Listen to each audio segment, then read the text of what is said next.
saddex sano ka hor waxaan idiin soo diray fariin nuucan oo kale ah oo aan ku leeyahay maxaad rabtaa saddex sano soo socota inaad noloshaada ku soo kordhisid nasiib wanaag dunida waxaa ku soo kordhay hogaamiyaal bulsho iyo kuwo siyaasadeed oo wax ka bedelay ama horbooda dunidan sidoo kale ganacsiyo markaas yaryara way bulaaleen oo way guuleysteen iyaga iyo dadkii manage gareynay ama maamulayay qaar badan idin kamid oo ay daawanaysa hadda waxay soo dhameysteen safarro waxbarasho cajiib ah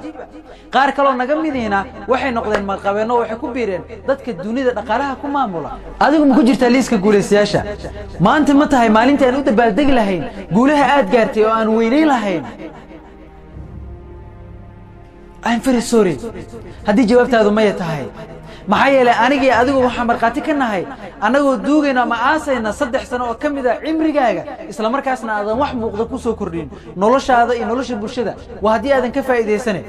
ogsoonow sanad walba wuxuu wataa fariimo iyo fursado u gaar oo ku dhex duugan oo ay tahay adigu inaad ka soo dhex bixisid haddii uu ku gafo ka dhamaado adiga oo ka gudoomin fariimaha isla markaasna nolosha aan ku dabaqin way adag tahay inaad dib u heshid كسوك عودنا أنا مدة دير كجرتي حالته سيدي شلي معها نلوش سيدي شلي معها أهو صاحب بدك وارثنا شلي كل ظروفنا ما أنت تقول يعني وين أي نلوش كجارين لقى يا أبي أدو إنك كنت يسنتها ما نلوشنا معها أنت مسكح هذا كل صورا كليا وعلى جيا بهذا نلوش تكون في كريسو إن كنت يسنتها هاي حالة دي أتكلم سومري لكن بالله مسكح هذا أو ميل بدن كره هذه أو ده يفرصتها ميل بدن فيري هذي دين عاقب بدحي دوبي دك مالي وبكونية جبيا مالي والبكو يا حوم قبل كرتي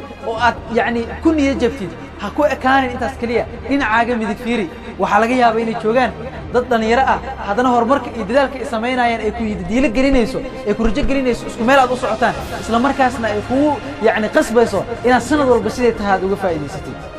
هكو كان هدي وحكا حرمان كوا كلا بلو او عصب سي او يعني وقفايست سنه كاغا وانا نقون سنه بلودو dhamaada adigoon ka faa'iideysan